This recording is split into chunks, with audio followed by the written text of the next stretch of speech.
Happy Vlogmas, book friends! This video is for all of the mystery lovers out there. If you are looking for a festive mystery to read this holiday season, then look no further. From series to short stories, these are sure to get you in the holiday mood.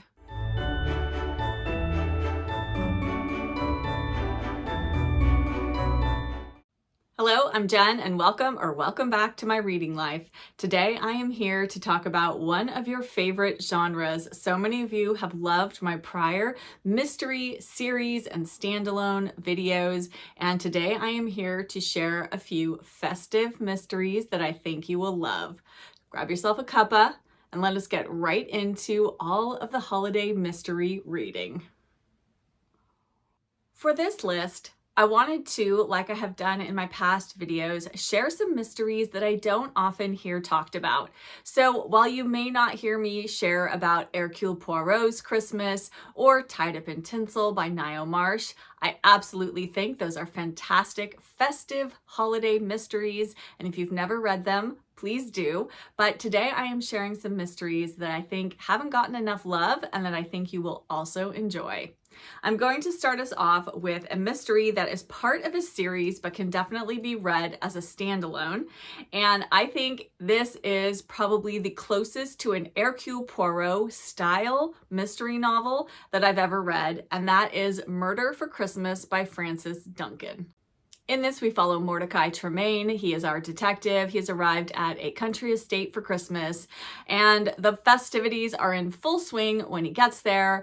And then at midnight, there aren't only presents under the Christmas tree, there is also a dead body who bears a striking resemblance to Father Christmas. And now it is up to Mordecai to find out who done it and make sure nobody else gets murdered this Christmas. I found this a really lovely, engaging mystery. It kept me turning the pages. I do want to read more in the Mordecai Tremaine series, and if you are looking for a very Agatha Christie-esque mystery, then definitely pick up Murder for Christmas. Next up is another holiday mystery that is part of a series. Actually, I'm going to mention 3 or 4 of the holiday mysteries in this series because I've read them all, and this is a very enjoyable series, and I don't think you need to have read the prior books in the series to enjoy the holiday entries, and that series is the Pennyfoot Hotel series by Kate Kingsbury. The first Christmas mystery in the series is No Clue at the Inn, and this was the first book that I read in the series, and I was able to get immersed in it, and I didn't feel like I should have read the prior books. These are very light, very frothy. They definitely fall into the cozy adjacent mystery type that I enjoy reading. So if that is something you enjoy, these are probably even a little bit closer to almost just a cozy mystery. In this series, we're following Cecily Baxter and her husband who have returned to the Pennyfoot Hotel. They used to be the owners. They sold it a couple of years prior to this book, and now they are back to manage it over the holiday season. And of course, while they're there, a murder happens, and it is up to Cecily to solve it. If you just want something that doesn't require a lot from you as a reader, because the holiday season is often so busy and so full of other things, this, I think, is the perfect type of book to pick up when that is how you are feeling. It's an easy read, it is a quick read, and I found it to be very satisfying. Even if it's not the best mystery I've ever read, I still very much enjoyed it. And what's funny about this series is that from this point on, I believe that the only books Kate Kingsbury wrote in this series are Christmas mysteries. So if you enjoy No Clue at the Inn, you can continue on from there. The next mystery is called Sleigh Bells. Then you have Shrouds of Holly, and next is Ringing in Murder. I read all of those and very much enjoyed them, like I said. And next up for me is Decked with Folly. And I may see if I can get this one from my library before Christmas this year. If not, I'm definitely going to read it next holiday season because it's been a number of years since I read these books. And I think they might be just what I'm in the mood for again when the holidays are feeling so very busy. If that is you as well, then definitely give the Pennyfoot Hotel Christmas Mysteries a read. Next up, I am going to share two collections of short stories, and the first is, of course, by the British Library Crime Classics. They always put out some sort of holiday mystery every year, and I have one of, I believe, one of the earlier mystery short story collections they put out, which is Silent Nights, and this was very good. I enjoyed so many of the stories in here, and this includes stories from the likes of Arthur Conan Doyle and G.K. Chesterton, Dorothy L. Sayers, Marjorie Allingham, Ethelena White, Edmund Crispin. Lots of wonderful mystery writers in this collection, and I think if you are looking for a short story collection, that Silent Nights would be a great one to pick up. And it's definitely one where you could just pick it up and dip into whichever of the short stories suits your fancy or a title that grabs your attention. So I definitely recommend this one for some great holiday short story mysteries. And my next short story collection is actually 4 collected short stories by one author, and that is The Mistletoe Murders by P.D. James. Now, I will say that this collection of short stories is not for the faint of heart. So if you are looking for really cozy mysteries, this isn't the short story collection for you. But if you don't mind a little bit more drama, a little bit more darkness in your Christmas mysteries, then definitely give this short story collection a read.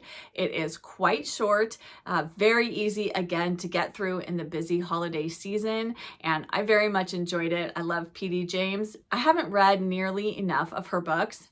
I really, again, she's one I would like to go through and start at the beginning of the Dalglish series and read my way through, because I've read a book here, a book there over the years, and I'm not sure which ones I have and haven't read. Time to go back to the beginning, start over, and read her through to completion. I definitely think you can read Mistletoe Murders as a standalone. You don't have to have read any of the other Dalglish mysteries. And again, if you want something a little bit darker, then this is the short story collection for you. Next up are some Christmas mysteries by an author who was incredibly prolific in her lifetime. She wrote a number of famous series, and she also wrote for about 20 years or so Christmas novellas that would come out every Christmas season. And one Christmas, my mom gifted one to me and I devoured it. And in subsequent Christmases, I was gifted more of them, and I also have checked them out from the library. I've read quite a few. Not all of these Christmas novellas are mysteries, but a number of them are. I do think that the earlier books that she was writing, these earlier Christmas novellas, are actually better. And the very first one that she wrote and that I think is really wonderful is A Christmas Journey, and this is by Anne Perry. I will give a caveat here that I have not read any other Anne Perry books other than her Christmas novellas. I know. I really do need to give her a try, especially because I have very much enjoyed these Christmas novellas. And in A Christmas Journey, we're actually following one of the characters from Anne Perry's Thomas Pitt mystery series. And the character in this is Lady Vespasia Cumming Gould. And of course, she is on her way to a holiday house party and tragedy strikes, and we follow along with what happens. And I found this such an engaging and fun holiday mystery, just steeped in the festiveness of the season. And it was just fantastic. It made me a fan of Anne Perry. I still don't know why I haven't read her non-Christmas books, but someone tell me which book of hers to start with that is not a Christmas novella, but I highly recommend this one. I think it is one of the best of the Christmas novellas that she wrote. And then I also want to recommend, I believe this is the 4th one that she wrote, the 4th Christmas novella she wrote, and that is A Christmas Secret. And this is actually just a standalone Christmas mystery, so you don't have to worry about not being familiar with the characters from her other mystery series. In this, we have a vicar, Dominic Cord, and he is traveling with his wife to the English countryside, to the village of Cottisham. He's going to fill in for another vicar who is taking a holiday for Christmas. And everything seems perfect and idyllic. And then it turns out that the reverend he is replacing actually isn't on holiday and something very bad has happened to him. And so they have to figure out what is going on. And I also thought this one was another very engaging, very compelling Christmas mystery. These are very short and sweet. They do not take very long to read, and they're so festive. And this is just the perfect type of mystery that I am looking for at the holiday season. So I definitely think give either A Christmas Journey or A Christmas Secret a read. Like I said, you can look through Anne Perry's collection. I think she has 22 or 23 Christmas novellas that she wrote, and maybe pick one that sounds good to you. But like I said, I do think the ones that she published earlier on are better. They're a little more fleshed out. I feel like the stories resolve themselves well. Some of the later ones feel a little bit rushed, a little bit like they don't have enough meat on their bones, but I definitely recommend these two. So if either of these sound good to you, definitely give them a read one of these holiday seasons. And I'm going to give you one bonus book here in this Christmas mystery recommendations that I have for you today, and that is a middle grade mystery. So whether you are looking for a middle grade mystery to read, or maybe you have a child in your life who likes to read mysteries and is looking for something festive, I would definitely recommend this particular book. Now, I was debating between this and The Green Glass House, but I feel like more people are familiar with The Green Glass House and not as many people know about this particular middle grade mystery. So I'm going to recommend this one, which if you liked Green Glass House, definitely read this book, which is Winter House by Ben Gooderson. In this, we follow a young orphan girl named Elizabeth, and her aunt and uncle have shipped her off to Winter House Hotel for the holiday season. I know, it's always an orphan being shipped off somewhere by relatives who don't want them, right? And Elizabeth discovers that the hotel has a massive library, and in there she finds a book of puzzles that may have some sort of magical quality to it. And so what's wonderful about this book is that you go along with Elizabeth as she's trying to solve these puzzles and also solve the mystery surrounding the hotel's kind of sinister owner and his family and what their secrets are. So you are following along with kind of the overarching puzzle mystery of this hotel, along with all of these other puzzles that are within this book that Elizabeth finds. And I just thought this was such good fun, and it was a great book to read at the holiday season. Again, very easy read, very light, and whether you're looking for a middle grade book, or you might know somebody else who wants to read a middle grade mystery, or a child in your life who you need to get a gift for, then I definitely think Winter House by Ben Gooderson is worth a read or a gift. And that will wrap up some festive mysteries for the Christmas season. I hope you enjoyed this. I hope maybe you found a mystery that you have not heard of yet. I definitely think most of these are under the radar, so I'm hoping that there might be something here, if you are a mystery reader, that you have not yet read or heard of. Let me know down in the comments, are any of these new to you, and is there one or two that you are thinking about picking up either this Christmas or in a future Christmas? And what are some of your favorite festive holiday mysteries? I would love to hear them down in the comments below. Let's chat everything holiday mysteries.